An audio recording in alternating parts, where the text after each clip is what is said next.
આ બંધ પ્રચલો છે એમાં સૌથી પહેલો આપણો ટોપિક હતો બંધ લંબાઈ.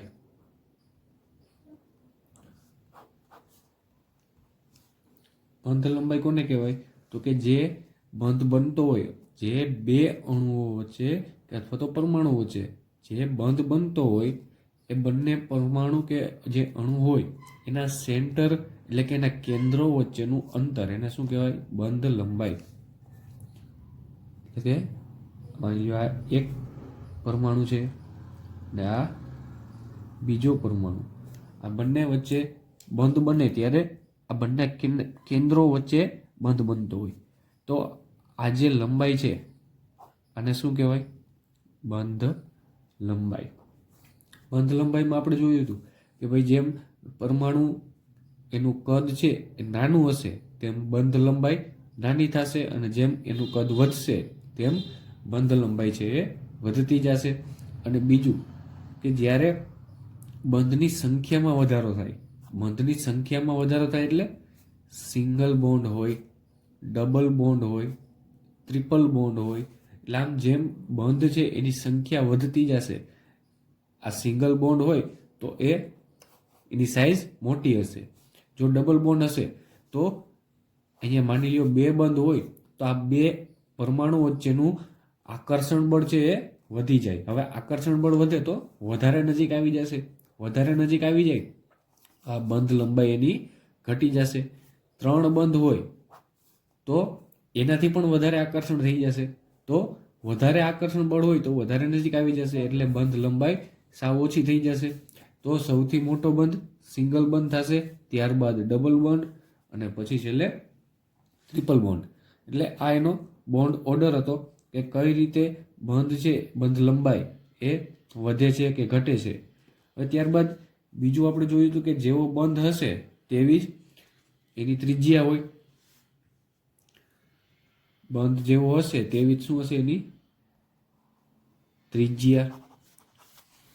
એટલે કે જો સહસંયોજક બંધ હોય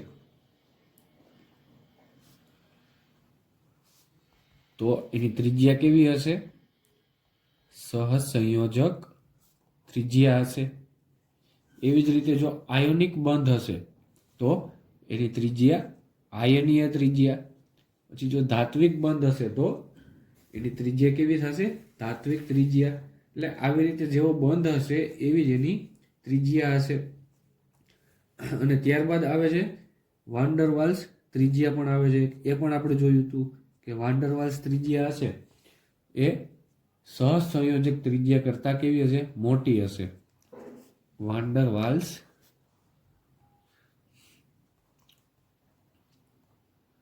ત્રિજ્યા એ કેવી હોય? સહસંયોજક કરતાં મોટી હશે. વાન ડર વાલ્સ ત્રિજ્યા છે એ સહસંયોજક ત્રિજ્યા કરતાં મોટી હશે. આવું શું કામ? કે આ વાન ડર વાલ્સ ત્રિજ્યા પહેલા તો કહેવાય કોને? તો કે જે કોઈ એક સેપરેટ અણુ હશે કે પરમાણુ હશે એની જે ત્રિજ્યા હશે આર, એને શું કહેવાશે? વાન ડર વાલ્સ ત્રિજ્યા. આ કેવો પરમાણુ છે કે જેનું હજી સંયોજન થવાનું બાકી છે, કોઈ બીજા પરમાણુ સાથે સંયોજન થવાનું બાકી છે, એવા પરમાણુની ત્રિજ્યા હોય એને શું કહેવાશે? વાન ડર વાલ્સ ત્રિજ્યા. હવે જ્યારે આ પરમાણુ છે એના જેવા કોઈ અથવા તો બીજા કોઈ પરમાણુ સાથે સહસંયોજક બંધ બનાવશે તો સહસંયોજક બંધમાં કેવી ત્રિજ્યા હોય? સહસંયોજક ત્રિજ્યા. તો એ હંમેશા કેવી હોય? નાની હશે. શું કામ? કેમ કે જ્યારે આ બંનેનું સંયોજન થશે ત્યારે આ બંને પરમાણુ છે એ એકબીજા ઉપર ઓવરલેપ કરે. ઓવરલેપ કરશે એટલે આ અંતર છે એ આટલું ઓછું થઈ જશે. ઓવરલેપ કરશે એટલે એના સેન્ટર છે, એના કેન્દ્રો એ ભેગા નહીં થાય, પણ જે એના ઇલેક્ટ્રોન્સ હશે, આના ઇલેક્ટ્રોન થોડાક આ બીજા પરમાણુના ક્લાઉડમાં જતા રહીએ, આના ઇલેક્ટ્રોન આ પરમાણુના ક્લાઉડમાં જતા રહીએ, એટલે ઇલેક્ટ્રોન છે એ થોડા ઘણા મિક્સઅપ થતા હોય. એટલે બહારની બોર્ડર છે એ બહારની બોર્ડર તો એકબીજા ઉપર ઓવરલેપ કરી શકે. એટલે શું થઈ ગયું? આ એની બોન્ડ લેન્થ છે એટલે કે જે બંધ લંબાઈ હોય એ કેવી થઈ જશે? ઘટી જશે સહસંયોજક ત્રિજ્યાની. એટલે વાન ડેર વાલ્સ ત્રિજ્યા છે સહસંયોજક ત્રિજ્યા કરતાં કેવી હોય? વધારે હોય. ત્યારબાદ સેકન્ડ ટોપિક છે બોન્ડ એંગલ, એટલે કે બંધ કોણ. બંધ કોણ કોને કહેવાય? તો કે જે ઇલેક્ટ્રોન હશે એ જે કક્ષકમાં હોય, સંયોજકતા ઇલેક્ટ્રોનની વાત કરીએ આપણે, સંયોજકતા ઇલેક્ટ્રોન જે કક્ષામાં હોય તેની વચ્ચેનો ખૂણો એને શું કહેવાય? બંધ કોણ. આ પરમાણુ છે આપણો, એનું કેન્દ્ર, અને બીજો પરમાણુ છે એની સાથે જોડાયેલો છે એ હાઇડ્રોજન છે. આ એક ઓક્સિજનનો પરમાણુ છે અને ત્યારબાદ બીજો હાઇડ્રોજન. આ શેનું સ્ટ્રક્ચર થઈ ગયું? H2O નું. હવે આમાં સંયોજકતા ઇલેક્ટ્રોન ક્યાં છે? તો કે એક અહીંયા હોય, અહીંયા હોય, આ હોય, આ હોય. બંધ જેનાથી બને છે એને શું કહેવાય? સંયોજકતા ઇલેક્ટ્રોન. તો આ બંને વચ્ચેનો જે ખૂણો બને છે આને શું કહેવાય? બંધ કોણ.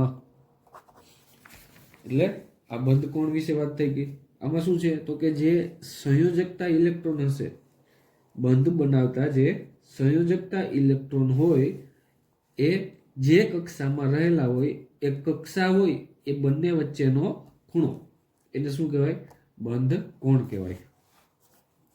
હવે થર્ડ ટોપિક આવે છે બંધ એન્થાલ્પી. બંધ એન્થાલ્પી એનો મતલબ શું? સિમ્પલ એવું હતું કે બંધ તોડવા માટે આપવી પડતી ઉર્જા એને શું કહેવાય? બંધ એન્થાલ્પી. પણ જે ટેક્સ્ટ બુકની ભાષામાં છે એમાં શું થોડીક વધારે ચોખવટ કરીને લખવામાં આવે છે કે વાયુ અવસ્થામાં રહેલા એક સરખા બંધના તોડવા માટે એના એક મોલને, વાયુ અવસ્થામાં રહેલા એક સરખા બંધને, એક સરખા એટલે કે જો સહસંયોજક બંધ હોય તો બધા સહસંયોજક બંધ જ હોવા જોઈએ, આયનિક બંધ હોય તો બધા આયનીય બંધ જ હોવા જોઈએ. તો એવા વાયુ અવસ્થામાં રહેલા એક સરખા બંધને એક મોલ જથ્થાને, એટલે કેટલા? એક મોલ જથ્થાને તોડવા માટે જેટલી ઉર્જા આપવી પડે એને કહેવાય બંધ એન્થાલ્પી. બંધ એન્થાલ્પીમાં બીજું બે ટાઈપ હતા. એક તો એક પરમાણુવીય અણુઓ માટે અને બીજું બહુ પરમાણુવીય અણુઓ માટે. તો એક પરમાણુવીય એટલે કે જેમાં એક જ સરખા પરમાણુ હશે, એક જ સરખા પરમાણુ હશે એવો અણુ. અને બહુ પરમાણુવીય એટલે કે જેમાં અલગ અલગ અને કેવા હશે? બે કરતા વધારે પરમાણુઓ રહેલા હોય એવા અણુ. એટલે આ બે ટાઈપ હતા. એમાં જે ફર્સ્ટ ટાઈપ છે એક આણ્વીય, એમાં તો સિમ્પલ હતું. માની લો કે H2 છે, તો H2 ને આપણે તોડીએ તો એની વચ્ચે બંધ કયો હશે? H હાઇડ્રોજન બંધ હશે.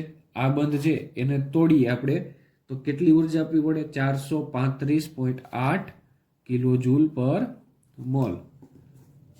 આ સિંગલ મોલેક્યુલર કહેવાય આને, એક પરમાણુવીય. એટલે કે હાઇડ્રોજન જેવા બે હાઇડ્રોજન, એટલે એક સરખા જ હાઇડ્રોજન થયા, એક જ સરખો પરમાણુ થયો. હવે આને તોડવા માટે સિમ્પલ એવી આપણે 435 કિલો જૂલ પ્રતિ મોલ ઉર્જા આપીએ એટલે આ બે હાઇડ્રોજન છે એ અલગ થઈ જાય. હવે ઓક્સિજન જોઈએ તો ઓક્સિજનમાં શું હશે? O ડબલ બોન્ડ O, દ્વિબંધ હશે. તો એક બંધને તોડવામાં આટલી ઉર્જા જોઈએ તો બે બંધને તોડવામાં તો એનાથી વધારે જ ઉર્જા જોશે. તો આને કેટલી ઉર્જા જોઈએ? 498 કિલો જૂલ પર મોલ. ત્યારબાદ N2 નું જોયું હતું તો N2 માં તો શું હશે? N ટ્રિપલ બોન્ડ N હશે. તો આને તોડવા માટે 946 કિલો જૂલ પર મોલ આટલી ઉર્જા જોઈએ. તો આ એક પરમાણુનું એક્ઝામ્પલ છે, એટલે કે જેમાં એક સરખા જ પરમાણુ હોય, હાઇડ્રોજન છે, ઓક્સિજન છે, નાઇટ્રોજન છે. હવે ત્યારબાદ આવે બહુ પરમાણુવીય. તો બહુ પરમાણુવીયમાં એમાં થોડોક ડિફરન્ટ કેસ હોય. માની લો કે જો H2O નું આપણે એક્ઝામ્પલ લીધું હતું તો H2O માં શું? એને પહેલી વખત આપણે ઉર્જા આપીએ ત્યારે એ તૂટશે H પ્લસ OH માં. એચ અને OH માં તૂટશે. આ ક્યારે તૂટશે? આ જ્યારે આપણે 502 કિલો જૂલ પર મોલ ઉર્જા આપીએ ત્યારે. હવે બીજી વાર શું કરવું પડે? હજી આ OH છે એ ભેગું છે, તો OH ને ફરીથી આપણે તોડવો પડે. તો OH એને તોડશું એટલે H પ્લસ O. હવે આ બે છે એ અલગ પડી ગયા, હાઇડ્રોજન અને ઓક્સિજન. આને અલગ કરવા માટે 427 કિલો જૂલ પર મોલ ઉર્જા આપવી પડે. અને જ્યારે બહુપરમાણુય અણુઓની આપણે વાત કરતા હોય ત્યારે એમાં બંધ એન્થાલ્પી કેવી હશે? સરેરાશ બંધ એન્થાલ્પી હંમેશા કેવી હોય? સરેરાશ બંધ એન્થાલ્પીની જ આપણે વાત કરતા હોઈએ શેમાં? બહુપરમાણુય અણુઓમાં. હવે ત્યારબાદ નેક્સ્ટ ટોપિક આવે છે બંધ ક્રમાંક. સાવ નાનો એવો ને એકદમ સિમ્પલ ટોપિક છે બંધ ક્રમાંક.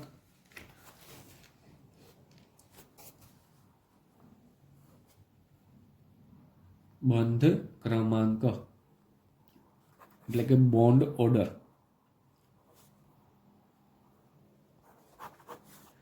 હવે સિમ્પલ તમને ચોખ્ખી ભાષામાં કહી દઉં કે જો એક બંધ હોય એવા પરમાણુ, એવા અણુઓનો બંધ ક્રમાંક 1, દ્વિબંધ હોય એના બંધ એવા પરમાણુનો બંધ ક્રમાંક 2 હશે.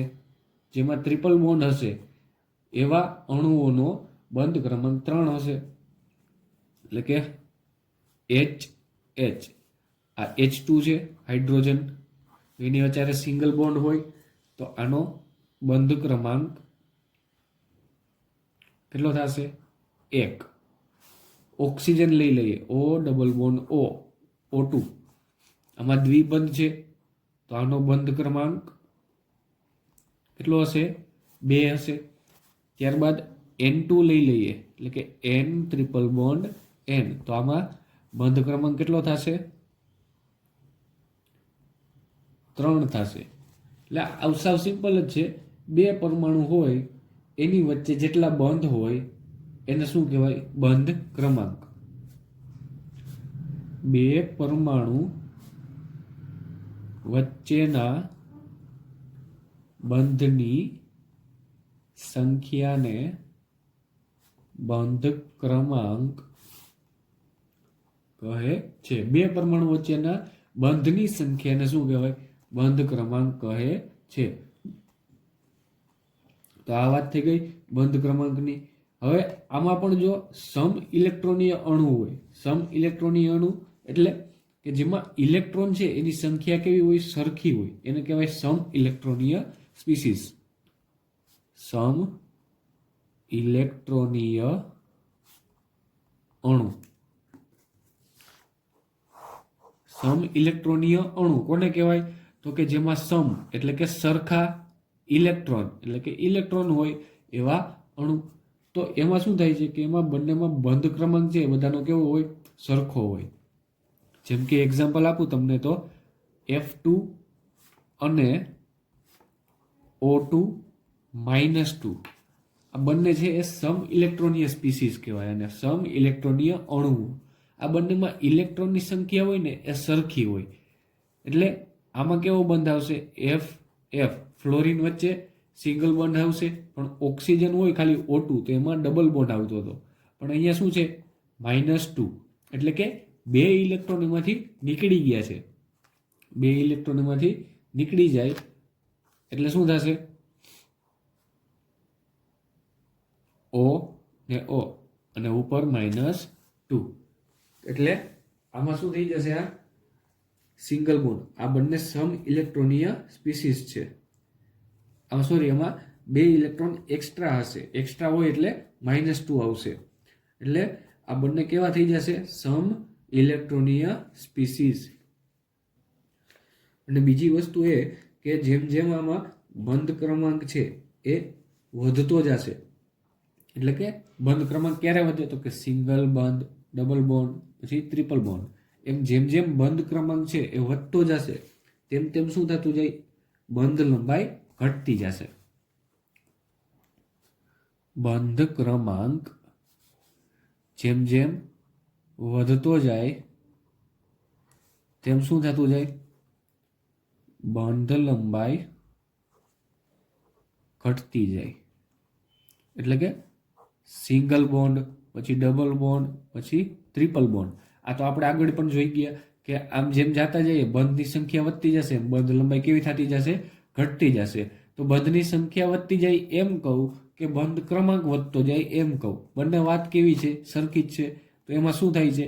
બંધ લંબાઈ છે એ ઘટતી જાય છે. અને બીજું કે એની જે સ્થાયીતા છે પરમાણુની, સ્થાયીતા વધતી જાય છે. જેમ બંધ ક્રમાંક વધતો જશે તેમ તેની સ્થાયીતા છે એ સ્થાયીતા વધતી જશે. એટલે કે જેમ નાનો બંધ હશે, જેમ નાનો બંધ હશે તેમ તેની સ્થાયીતા વધતી જશે. આ સિંગલ બોન્ડ હોય કોઈ વચ્ચે, જેમ કે હાઇડ્રોજન છે તો એની વચ્ચે સિંગલ બંધ હોય તો આની બંધ લંબાઈ તો વધારે હશે પણ એ સ્થાયી ઓછો હશે. એવી જ રીતે ઓક્સિજન, તો આની બંધ લંબાઈ છે એ આની સરખામણીમાં ઓછી હશે પણ એની સ્થાયીતા આના કરતાં કેવી હશે? વધારે હશે. અને નાઇટ્રોજન N2 ટ્રિપલ બોન્ડ છે વચ્ચે, એટલે એની બંધ લંબાઈ તો સાવ ઓછી થશે પણ એની સ્થાયીતા સૌથી વધારે થશે આ ત્રણેયમાં. એટલે એવું શું કામ કે ભાઈ જેમ બંધ આગળ આપણે બંધની સંખ્યા વધતી જાય એમ એની સ્થાયીતા કઈ રીતે વધતી જાય? તો કે આ જો હાઇડ્રોજન હોય એની બંધ લંબાઈ મોટી હશે. એટલે તમે એક્ઝામ્પલ વિચારો, એક મોટી ચોક હોય, મોટી ચોક બોર્ડમાં લખવાની, એ મોટી ચોક હોય એના તમારે 2 કટકા કરવા હોય તો તમે એકદમ સરળતાથી કરી શકો. પણ એના બદલે કોઈક તમને આવડી નાની એવી ચોક આપે તો એના કટકા કરવા માટે, એના ટુકડા કરવા માટે આપણે થોડીક વધારે મહેનત કરવી પડશે. એટલે આમાં પણ એવું જ છે. આ મોટી ચોક છે એ હાઇડ્રોજન વચારે છે, આ નાની ચોક છે એ નાઇટ્રોજન વચારે છે. એટલે જેમ બંધ નાનો હશે, બંધ લંબાઈ નાની હશે તેમ તેને તોડવો અઘરો બનતો જાય છે. એટલે આની સ્થાયીતા પણ વધતી જાય. જો તૂટે નહીં સરળતાથી બંધ તો એની સ્થાયીતા પણ વધી જાય. એટલે આ બંધ ક્રમાંકની વાત થઈ ગઈ. હવે નેક્સ્ટ ટોપિક આવે છે આપણો રેઝોનન્સ, એટલે કે સહસ્પંદન.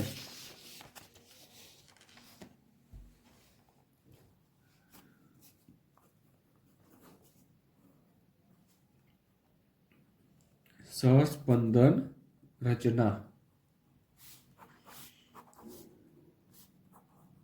રેઝોનેન્સ સ્ટ્રક્ચર.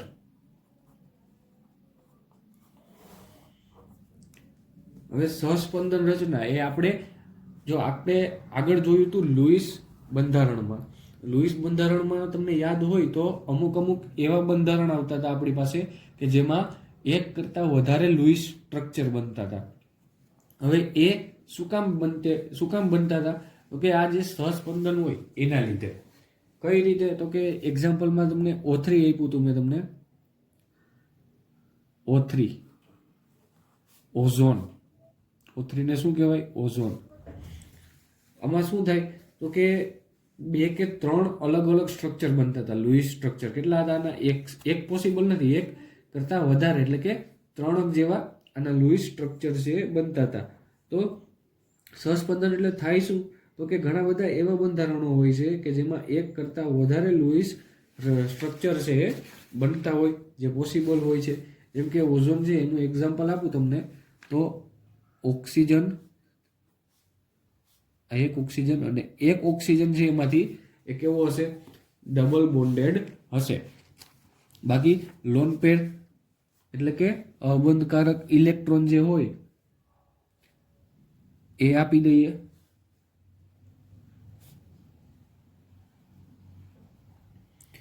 આ ઓઝોનનું સ્ટ્રક્ચર છે. હવે આનું સહસ્પંદન કરાવવું હોય તો સહસ્પંદન કઈ રીતે થતું હતું? તો કે આમાં ખાલી 2 જ રીતે થઈ શકે કે આ જે બંધ છે એ એકવાર આ બાજુ આવશે અને બીજી વખત આ સાઈડ આવશે, આ 2 ઓક્સિજનની વચારે.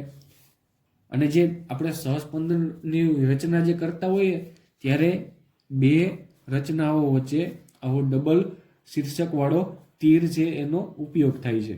એટલે કે આ શેના માટે? સ્પેશિયલ રેઝોનન્સ માટે, સ્પેશિયલ સહસ્પંદન માટેની નિશાની છે. ઓક્સિજન, હવે આ બાજુના ઓક્સિજન પાસે ડબલ બોન્ડ આવી ગયો તો અહીંયા સિંગલ બોન્ડ હશે અને એની પાસે અબંધકારક ઇલેક્ટ્રોન યુગ્મ છે એ વધી જશે.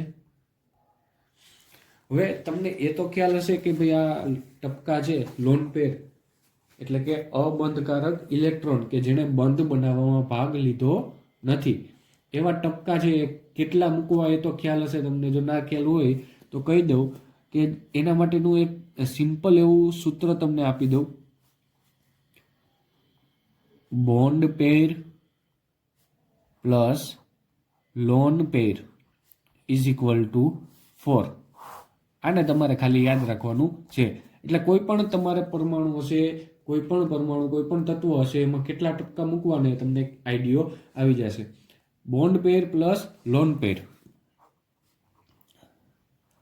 Bond pair plus lone pair is equal to કેટલા થવા જોઈએ?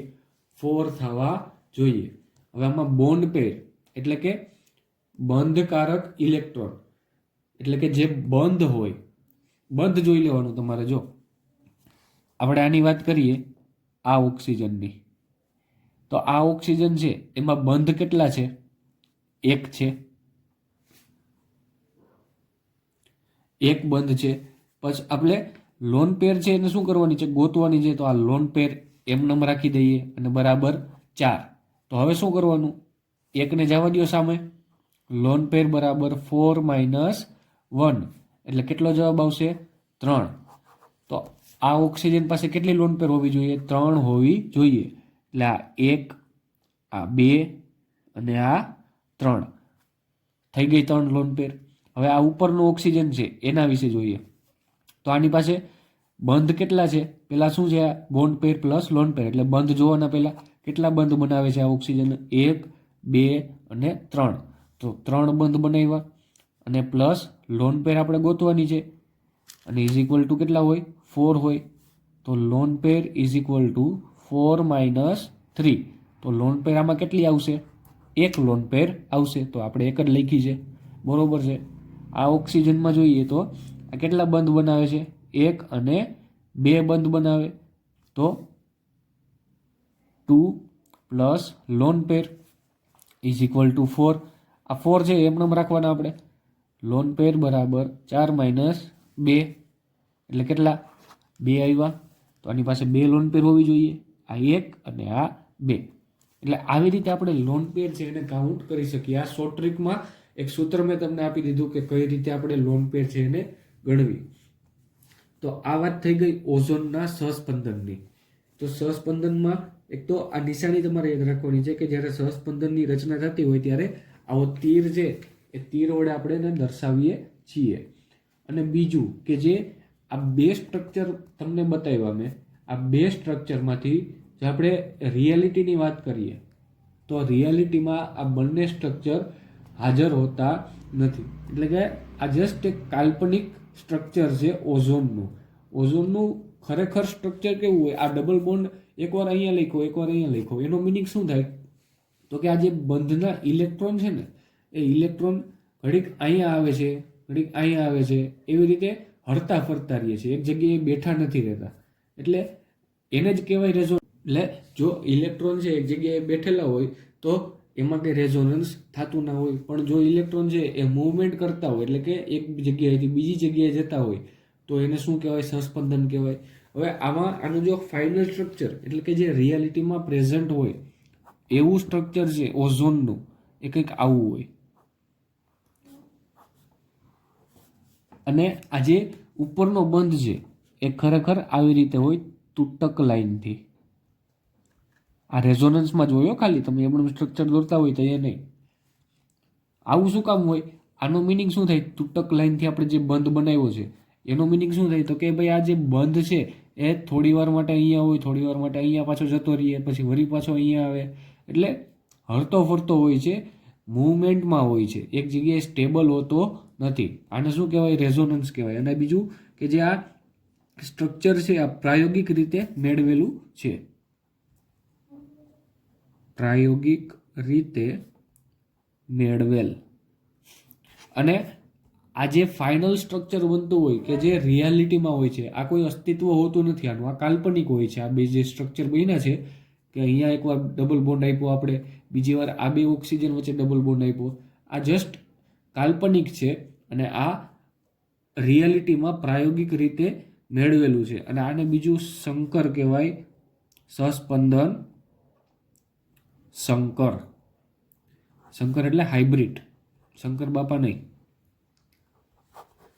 શું થાય સંકર એટલે? હાઇબ્રિડ એટલે કે બનાવેલું. જે સસ્પંદન સંકર એટલે કે આ જે હાઇબ્રિડ બંધારણ છે ઓઝોનનું, અને આમાં રિયાલિટીમાં છે એ આપણને આ સ્ટ્રક્ચર છે બનતું જોવા મળે છે. આ બે છે એ કેવા છે? જસ્ટ આપણે પેપરમાં લખવા માટે કે ઓઝોનનું સ્ટ્રક્ચર કેવું હોય તો એના માટે આ યુઝ થાય, પણ ખરેખર એ હોય કેવું? તો કે આ ઉપરનો બોન્ડ છે, ઉપરના જે બે ઇલેક્ટ્રોન હોય, એક બંધ છે એ બે ઇલેક્ટ્રોનથી બનતો હોય, એક ઇલેક્ટ્રોન આ બાજુ બેઠો હોય, બીજો આ બાજુ બેઠો હોય. તો આ બે ઇલેક્ટ્રોન છે એ થોડી વાર અહીંયા રહેશે, થોડી વાર આ બાજુ જશે, તો એવી રીતે મૂવમેન્ટ છે અંદરો અંદર કરતા હોય. હવે ત્યારબાદ બીજું એક્ઝામ્પલ જો આપણે તમને આપું તો કાર્બોનેટ આયનનું છે. એ કાર્બોનેટ આયન એટલે કે CO3-2. આ કાર્બોનેટ આયન છે એ પણ એક કરતા વધારે લૂઇસ સ્ટ્રક્ચર છે આપતા હતા. તો એમાં પણ રેઝોનન્સ થતું હશે. હાલો એનું જોઈ લઈએ જરાક.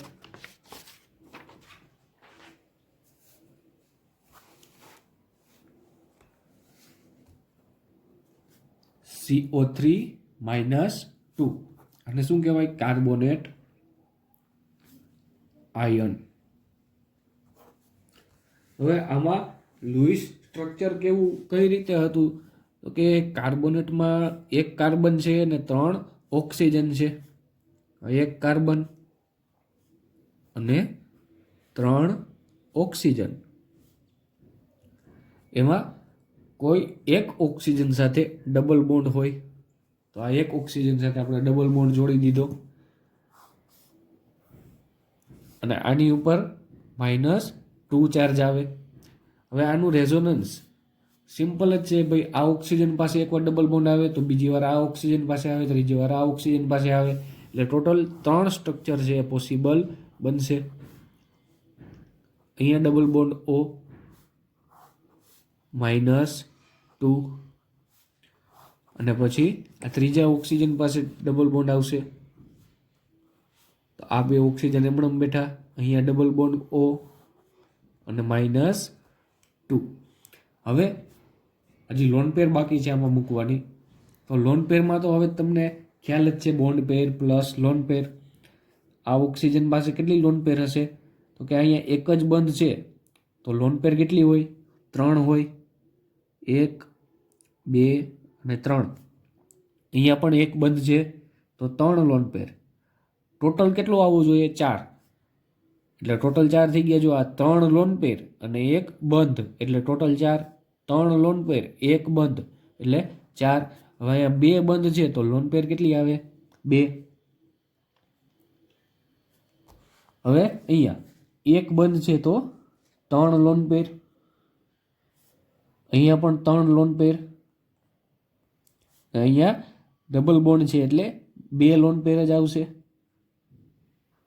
હવે આ બાજુ જોઈએ તો ઉપરના ઓક્સિજન પાસે એક જ બંધ છે તો 3 લોન પેર આપી દઈએ. અહીંયા 3 લોન પેર અને ડબલ બોન્ડ ઓક્સિજન છે એમાં 2 લોન પેર. એટલે આ થઈ ગયું એનું રેઝોનન્સ સ્ટ્રક્ચર. સહસ્પંદનની રચના થઈ ગઈ કાર્બોનેટ આયનની. હવે શું કીધું તું? આ રિયાલિટીમાં ના હોય, જસ્ટ પેપર ઉપર લખવા માટે એક કાલ્પનિક સ્ટ્રક્ચર છે બનાવેલું છે કાર્બોનેટ આયનનું. તો ખરેખર કાર્બોનેટ આયનનું સ્ટ્રક્ચર કેવું હોય? એક કાર્બન પર એક ઓક્સિજન, આ બાજુ એક ઓક્સિજન અને અહીંયા એક ઓક્સિજન. આ 3 ઓક્સિજન થઈ ગયા. તો હવે એમાં જે ડબલ બોન્ડ આવશે એ બધા કેવા આવશે? તૂટક લાઈનથી આવશે. એટલે આ તૂટક લાઈનથી જે ડબલ બોન્ડ દર્શાવેલ છે એનું મિનિંગ શું થાય? તો કે આ ઇલેક્ટ્રોન છે એ સ્ટેબલ નથી એક જગ્યાએ, મૂવમેન્ટમાં છે. થોડી વાર આ ઓક્સિજન પાસે રહીએ, થોડીક વાર અહીંયા નીચે આવી જાય, થોડીક વાર આ સાઈડ આવી જાય. એટલે આવી રીતે. અને આને શું કહેવાય? સસ્પંદન સંકર બંધારણ. કોનું? કાર્બોનેટ આયનનું. એટલે તમને કાર્બોનેટ આયનનું સહસ્પંદન શંકર બંધારણ દોરવાનું કહે તો તમારે શું કરવાનું? એના સહસ્પંદનની રચના દોરવાની અને ત્યારબાદ શું કરવાનું? એનું સહસ્પંદન શંકર બંધારણ છે, હાઇબ્રિડ બંધારણ તમારે દોરવાનું. તો આ વાત થઈ ગઈ રેઝોનન્સની. હવે ત્યારબાદ આવે છે બંધની ધ્રુવીયતા. બંધની ધ્રુવીયતા. ધ્રુવીયતા એટલે કે પોલારિટી. અને શું કહેવાય? Bond polarity. હવે ધ્રુવીયતા એટલે એનો મિનિંગ તો ખ્યાલ જ છે. ધ્રુવીયતા કોઈ વસ્તુ, કોઈ પદાર્થ છે ધ્રુવીય ક્યારે બને? તો કે એમાં એક છેડે એક ધ્રુવ હશે અને બીજા છેડે બીજો ધ્રુવ હશે. એટલે કે બે અલગ અલગ છેડાએ શું હશે? ધ્રુવ. જેમ કે ચુંબક હોય તો એમાં એક છેડા ઉપર એન નોર્થ પોલ હોય અને એના બીજા છેડે સાઉથ પોલ હોય. તો આને ધ્રુવીય કહેવાય. અને બે પોલ છે એટલે કે બે ધ્રુવ છે આમાં, તો આને દ્વિધ્રુવીય કહેવાય. કેવું કહેવાય? દ્વિધ્રુવીય. તો હવે આમાં જે સહસંયોજક બંધ હશે, પહેલા તો એ વાત તો આપણે થઈ ગઈ હતી કે ભાઈ જે સહસંયોજક બંધ હોય, સહસંયોજક બંધ એ કેવી રીતે બને? સહસંયોજક બંધ કેવી રીતે બનશે? ઇલેક્ટ્રોનની ભાગીદારીથી. બીજી વસ્તુ હતી આયનીય બંધની. આયનીય બંધ. તો આયનીય બંધ છે એ કેવી રીતે બને? ઇલેક્ટ્રોનની આપલેથી. સહસંયોજક બંધ છે ઇલેક્ટ્રોનની ભાગીદારીથી બનશે. અને જો ઇલેક્ટ્રોનની આપલે થશે તો કેવો બંધ બનશે? આયનીય બંધ. પણ હવે હું એવું કહું છું કે આજે કોઈ પણ બંધ હોય, એ કોઈ પણ બંધ સંપૂર્ણ રીતે સહસંયોજક પણ ના હોય અને સંપૂર્ણ રીતે આયોનિક પણ ના હોય.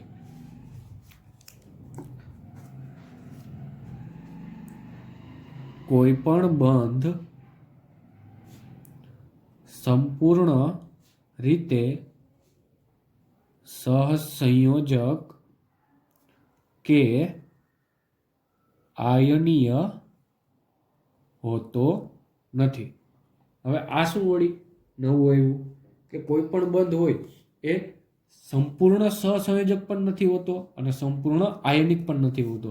એટલે કે જો સહસંયોજક બંધની વાત કરીએ આપણે તો સહસંયોજક બંધમાં 100% બંધ છે સહસંયોજક ના હોય.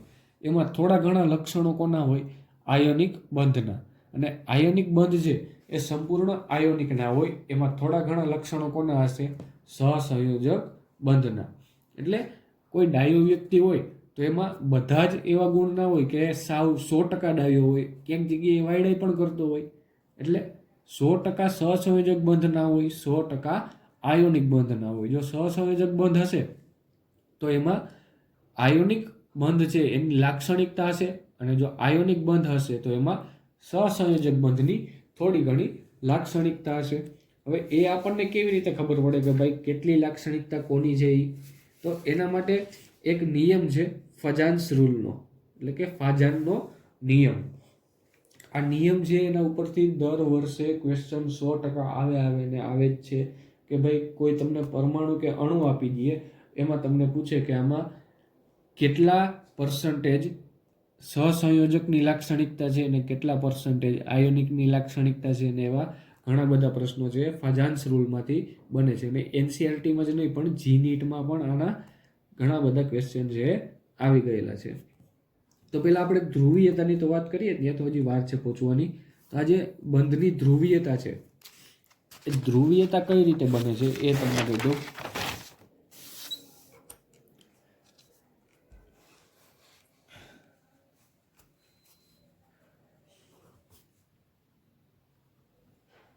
ધ્રુવીયતા. હવે આમાં પહેલા સહસંયોજક બંધ વિશે જોઈએ આપણે.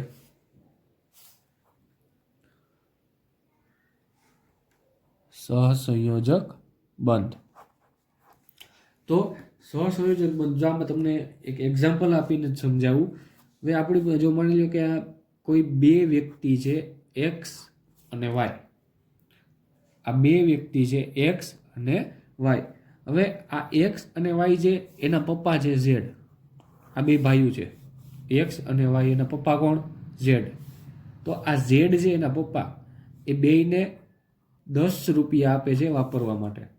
અને શું કહે છે કે બે એકબીજા સાથે સરખા ભાગ પાડી અને તમારે જ્યાં વાપરવું હોય ત્યાં વાપરજો. તો આ 10 રૂપિયા આપ્યા. હવે આ એક્સ અને વાય છે, જો એ બેયનો પાવર સરખો હશે, એટલે કે આ આને ઝાપટ મારે તો આ બીજો સામી ઝાપટ મારે, એટલે ટૂંકમાં એનો બેયનું હાલતું હશે, એટલે કે બેયનો પાવર જે એ સરખો હશે તો શું કરશે આ કે ભાઈ આ બે ઇક્વલી, આ એક્સ છે એ પણ 5 રૂપિયા લઈ લેશે, આ વાય છે એ પણ 5 રૂપિયા લઈ લેશે. આવું ક્યારે થાય? તો કે જો બેયનું છે એ એકબીજા ઉપર હાલતું હોય, એટલે કે આનો માથે આ છે એ આ વાયનું માથું ભાંગે એવો હોય, આ વાય છે એ એક્સનું માથું ભાંગે એવો હોય. એટલે બે જો સરખા હશે તો શું કરશે ભાઈ કે 5 રૂપિયા હું રાખું, 5 રૂપિયા તું રાખ. હવે આ જે રૂપિયા છે અહીંયા 10 અને 5, એને આપણે ઇલેક્ટ્રોન સમજવાના છે. શું સમજવાનું છે? ઇલેક્ટ્રોન. એટલે કે આ બે વચ્ચે જો 10 ઇલેક્ટ્રોન હોય, જો એક્સ છે એ 5 ઇલેક્ટ્રોન રાખે અને જો વાય છે એ પણ 5 ઇલેક્ટ્રોન રાખે, તો ટોટલ કેટલો થઈ ગયો? 10 થઈ ગયો. આ એક્સ પાસે કેટલા ઇલેક્ટ્રોન છે? 5 ઇલેક્ટ્રોન. વાય પાસે પણ 5 ઇલેક્ટ્રોન છે. બે બાજુ બેલેન્સ થઈ ગયું. એ કોઈ પાસે વધારે નથી, એ કોઈ પાસે ઓછા ઇલેક્ટ્રોન નથી. તો આને કહેવાય અધ્રુવીય સહસંયોજક બંધ. શું કહેવાય એને? અધ્રુવીય સહસંયોજક બંધ. હવે બીજો કેસ વિચારીએ. હાજી એના એ જ છે એક્સ અને વાય, એના પપ્પા છે ઝેડ. ઝેડ શું કરે અહીંયા? 10 રૂપિયા આપે. તો હવેના કેસમાં શું થાય છે? જોજો, આ એક્સ છે ને, એક્સ એ ખતરનાક છે અને વાય જે બિચારો ડાયો ભાઈ છે, નાનો ભાઈ છે. તો એ એક્સ શું કરશે કે ભાઈ એ પોતે 8 રૂપિયા લઈ લીધા એણીએ અને વાય પાસે બિચારાને 2 જ રૂપિયા આપ્યા. ઇલેક્ટ્રોનની બેને આપણે સરખું વેચવાનું કીધું હતું આને રૂપિયા, તો આને શું કરી લીધા? 8 રૂપિયા રાખી લીધા અને આને વાયને 2 જ રૂપિયા આપ્યા. એટલે કે આ એક્સ છે એણે કેટલા ઇલેક્ટ્રોન લઈ લીધા? 8 ઇલેક્ટ્રોન લઈ લીધા અને વાયને કેટલા ઇલેક્ટ્રોન આપી દીધા? ખાલી 2 જ ઇલેક્ટ્રોન આપ્યા. તો આમાં ઇલેક્ટ્રોન વધારે હશે અને અહીંયા ઇલેક્ટ્રોન ઓછા હશે. તો ડિફરન્સ થઈ ગયો, બેલેન્સ નથી રહ્યું. હવે પહેલા બે બાજુ 5 ઇલેક્ટ્રોન હતા, હવે એક બાજુ 8 ઇલેક્ટ્રોન થઈ ગયા, એક બાજુ 2 ઇલેક્ટ્રોન થઈ ગયા, એટલે ઇમ્બેલેન્સ થઈ ગયું. એટલે શું થશે? આ બાજુ એક્સ બાજુ જ્યાં ઇલેક્ટ્રોન વધારે છે, હવે જ્યાં ઇલેક્ટ્રોન વધારે હોય ત્યાં કેવી નિશાની આવે? ઋણ નિશાની આવે. અને આ બાજુ ઇલેક્ટ્રોન ઓછા છે તો આ બાજુ કેવી નિશાની આવશે? ધન નિશાની આવશે. એટલે જો આ બે કેવા થઈ ગયા? ધ્રુવીય થઈ ગયા. એટલે કે એક બાજુ ઋણ છે, એક બાજુ ધન વીજભાર છે. આ કેવો આંશિક હશે? આંશિક ઋણ વીજભાર આવશે, આંશિક ધન વીજભાર આવશે. આ બે કેવા થઈ ગયા? આને ધ્રુવીય થઈ ગયા કહેવાય. અને આ શું કહેવાય? આવા બંધને ધ્રુવીય સહસંયોજક બંધ કહેવાય. એટલે કે એક ઋણ અને એક ધન વીજભાર સાથે એકબીજાથી અમુક અંતરે અલગ પડતા હોય. જો આ એક ઋણ છે અને એક ધન છે, એ બંને વીજભાર છે એ એકબીજાથી અમુક અંતરે અલગ પડે છે. તો આ અમુક અંતર થઈ ગયું, કંઈક બંધ બનતો હશે બંનેની વચ્ચે, તો કંઈક થોડું ઘણું અંતર તો હોય ને. અને જ્યાં એ છૂટા પડતા હોય તો એને કહેવાય દ્વિધ્રુવીય ચાક માત્રા. દ્વિધ્રુવીય ચાક માત્રા. આ તમારે ફિઝિક્સમાં પણ આવી ગયું હશે. દ્વિધ્રુવીય ચાક માત્રા કોને કહેવાય? કે જે અલગ અલગ ધ્રુવો હશે. જો એ ધ્રુવ એ બંને વચ્ચે કંઈક સેપરેટ પર્ટિક્યુલર કંઈક ડિસ્ટન્સ હોય, અંતર હોય, અને એને શું તો એને શું કહેવાય? અને જો એકબીજાથી અલગ હોય એટલે કે એક આ છેડે હોય એક બીજા છેડે હોય એને શું કહેવાય? દ્વિધ્રુવીય ચાકમાત્રા. અને આ જે દ્વિધ્રુવીય ચાકમાત્રા છે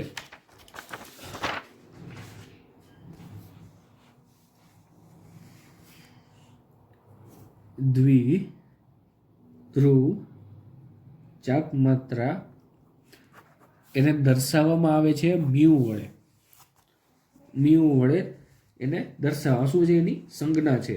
અને આનું સૂત્ર કે જો આપણે ચાકમાત્રા ગોતવી હોય, દ્વિધ્રુવ ચાકમાત્રા આપણે ગોતવી હોય તો એનું સૂત્ર સિમ્પલ એવું છે, ભાર એટલે કે વીજભાર, કે જેનું સિમ્બોલ છે ક્યુ. શું કહેવાય? વીજભાર ગુણ્યા અલગીકરણનું અંતર એટલે કે આર, એટલે કે એની ત્રિજ્યા, કે જેટલા અંતરે બે ધ્રુવ આવેલા હોય એમ એટલું અંતર અહીંયા આવશે. અને વીજભાર એટલે કે જેટલો ધન વીજભાર હોય અથવા તો ઋણ વીજભાર હોય એ આવશે અહીંયા. અને આનો એકમ છે એ એકમ ડીબાઈ છે. અને શેમાં માપવામાં આવે છે? દ્વિધ્રુવ ચાકમાત્રાને ડીબાઈમાં કેપિટલ ડી વડે દર્શાવવામાં આવે છે. અને એનું મૂલ્ય કેટલું હોય તો કે 1 ડીબાઈ બરાબર 3.3356 ગુણ્યા 10⁻³ cm. cm એટલે અહીં c છે એ શેનો છે? કુલમ્બનો છે, કોલમ્બ. અને m એટલે મીટર. c બરાબર કોલમ્બ અને m બરાબર મીટર. કેટલું મૂલ્ય છે? 3.3356. 3.33 યાદ રાખો અથવા 3.34 યાદ રાખો, 3.33 યાદ રાખો. આ 3 તગડા યાદ રાખવાના. 3.33 ગુણ્યા 10⁻³ કુલમ્બ મીટર. 1 ડીબાઈ બરાબર કેટલા થાય? 3.33 ગુણ્યા 10⁻³ કુલમ્બ પર કુલમ્બ મીટર. આનો એકમ કેટલો છે? આ ડીબાઈ છે. શું છે? આને કહેવાય ડીબાઈ, કેપિટલ ડી. તો આ એનો એકમ થઈ ગયો દ્વિધ્રુવ ચાકમાત્રાનો.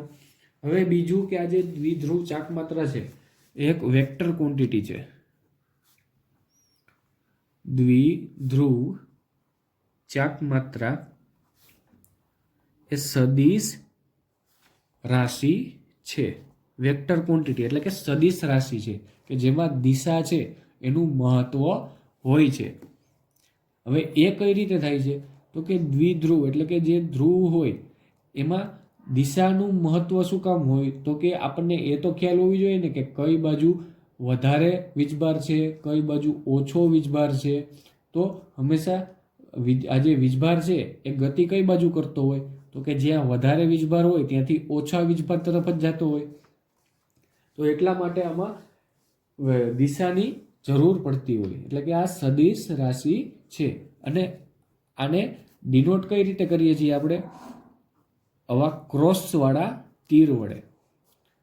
આવો ક્રોસવાળો તીર હોય એના વડે એને દર્શાવવામાં આવે છે. આમાં કઈ રીતે દર્શાવવામાં આવે છે તો કે આ જે ક્રોસવાળો નિશાની હોય, આ ક્રોસની નિશાની હશે એના નીચે જે ધન વીજભારિત હશે એને રાખવામાં આવે, અને જ્યાંનું શીર્ષક હશે ત્યાં ઋણ વીજભારિત જે પરમાણુ હશે તેને રાખવામાં આવે. જેમ કે એક્ઝામ્પલમાં HF હોય, આ હાઇડ્રોજન ફ્લોરાઇડ છે.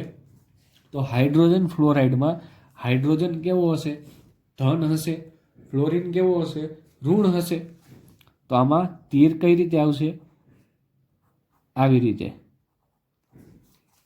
એટલે આ ક્રોસનો સાઇન છે એ ક્યાં આવશે? કે જે ધન હશે ત્યાં. અને શીર્ષક એનું ક્યાં હશે? કે જે ઋણ હશે એ બાજુ. રેડી? તો આ રીતે આપણે એને ગોઠવી શકીએ. અને જો આ ક્રોસની નિશાની છે એ પહેલા ના કરતા તો પહેલા કઈ રીતે થતી? પહેલા એમનું સિમ્પલ આવી નિશાની થતી. તો આમાં આવી રીતે જો ખાલી એરો કરીએ તો આમાં ઉલટું થઈ જાય. આ જે એની પૂંછડી હોય, તીરની જે પૂંછડી હશે ત્યાં ઋણ આવે અને શીર્ષ હશે ત્યાં ધન આવે. પણ આપણે આ જ યાદ રાખવાનું છે. એટલે કે જ્યાં ક્રોસ હશે ત્યાં ધન. અહીંયા આ પ્લસની નિશાની જ થઈ ગઈ. જો આ પ્લસની નિશાની છે તો એને ક્યાં આવશે? ધનની ઉપર આવશે. અને બીજું આ માઇનસ, અહીંયા ઋણ આવશે એના શીર્ષક ઉપર. એટલે આ વાત થઈ ગઈ દ્વિધ્રુવ ચાકમાત્રાની. હવે બહુ પરમાણ્વીય અણુઓમાં જોઈએ કે જેમાં એક કરતાં વધારે પરમાણુઓ હોય એમાં દ્વિધ્રુવ ચાકમાત્ર છે એને કઈ રીતે જોવામાં આવે છે, કઈ રીતે ગણવામાં આવે?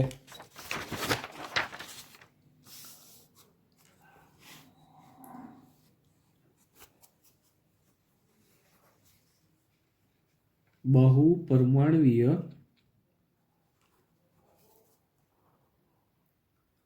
અણુઓમાં દ્વિધ્રુવ ચાકમાત્રા. બહુ પરમાણવીય અણુ એટલે એક કરતાં વધારે જેમાં પરમાણુઓ હોય એવા અણુ. એક્ઝામ્પલમાં હાઇડ્રોજન H2O લઈએ આપણે, એટલે કે પાણી લઈએ તો એમાં એક કરતાં વધારે પરમાણુ છે, હાઇડ્રોજન છે ને ઓક્સિજન પણ છે, અલગ અલગ છે.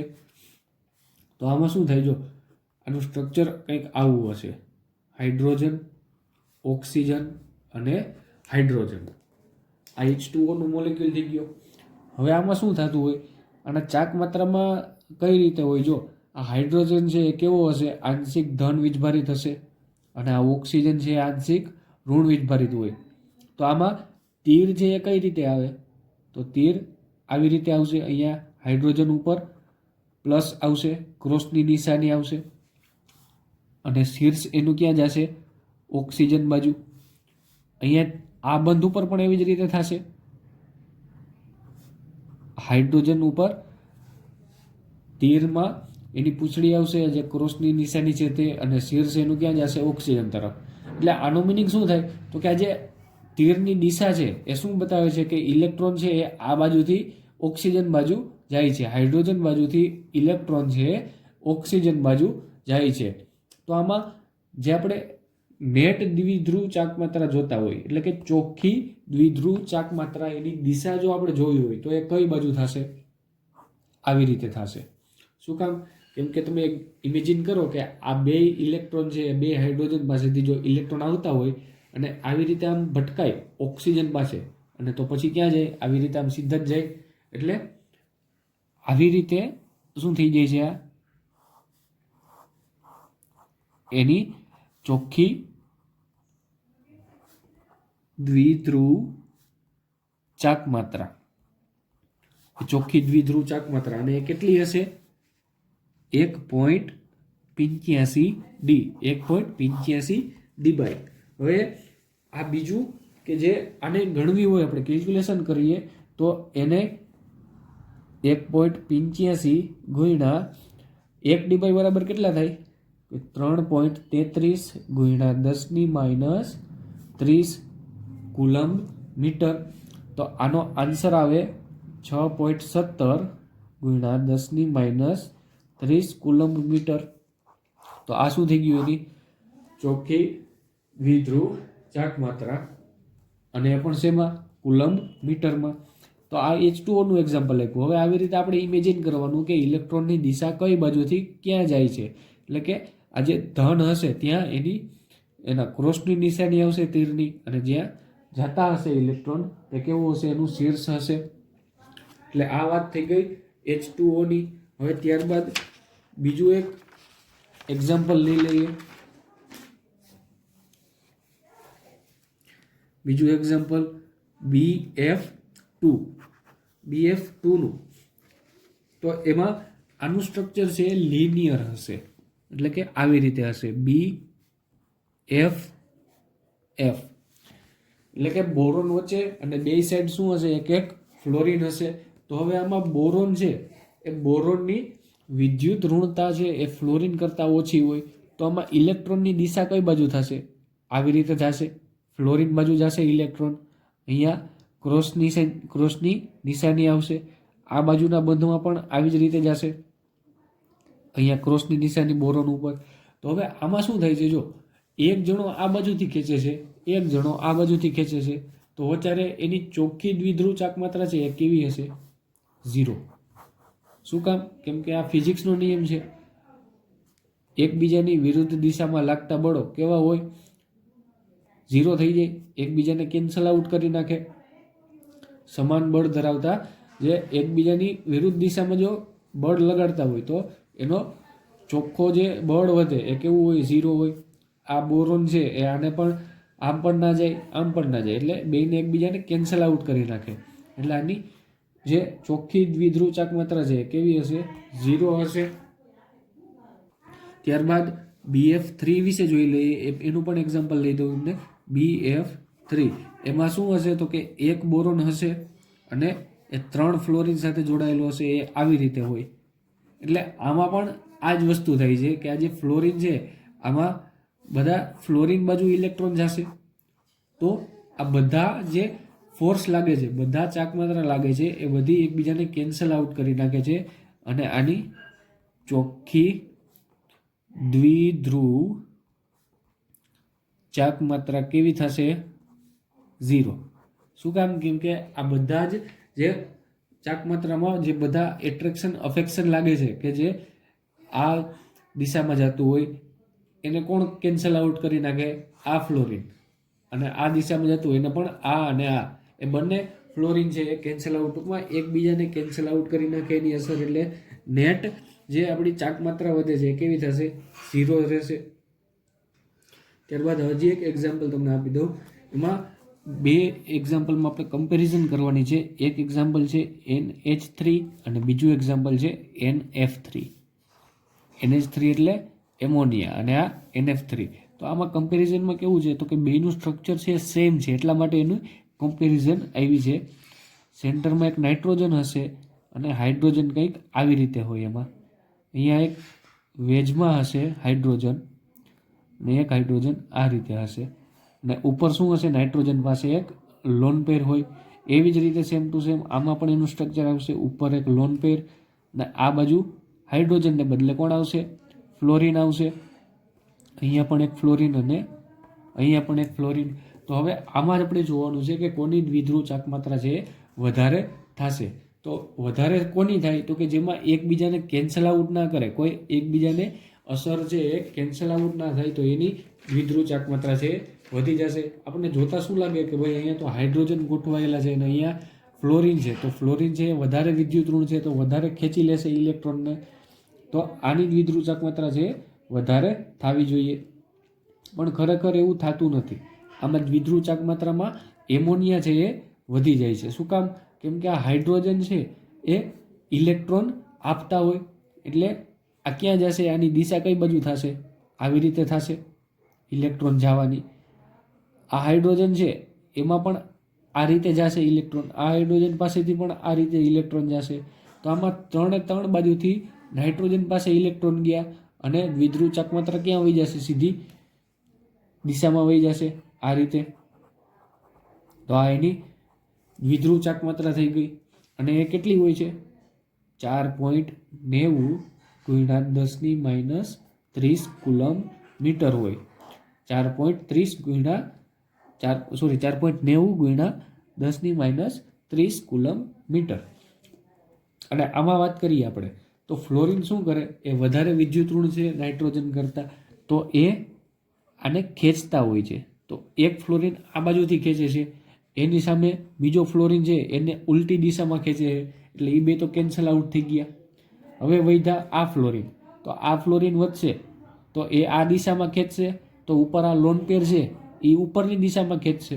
એટલે આ બધા એકબીજાને કેન્સલ આઉટ કરે છે, એકબીજાની વિરુદ્ધ દિશામાં ખેંચાય છે. તો આની જ્યારે દ્વિધ્રુવ ચાક માત્રા ગણવામાં આવી ત્યારે એ કેટલી થઈ? ખાલી 0.80 × 10⁻³ કુલમ મીટર. આ 0.80 થઈ અને આ 4.90 થઈ. એટલે આની દ્વિધ્રુવ ચાક માત્રા છે એમોનિયાની એ કેટલી થઈ? આના કરતાં વધી ગઈ. તો આ રીતે હવે આપણે કોઈ પણ પરમાણુ, કોઈ પણ અણુ હશે એની દ્વિધ્રુવ ચાક માત્રા ઉપર અંદાજો કાઢી શકીએ કે ભાઈ કોની વધારે હશે, કોની ઓછી હશે. તમને આ વેલ્યુ નહીં પૂછે, ખાલી એવું જ પૂછશે કે NH3 અને NF3 આ બંનેમાં દ્વિધ્રુવ ચાક માત્રા કોની વધારે હશે. તો આપણે આન્સર આપવાનો એમોનિયાની. હવે આના પછી આવે છે ફાજાન્સ રૂલ. એ ફાજાન્સ રૂલ છે એ હવે આપણે આવતા લેક્ચરમાં સ્ટાર્ટ કરશું.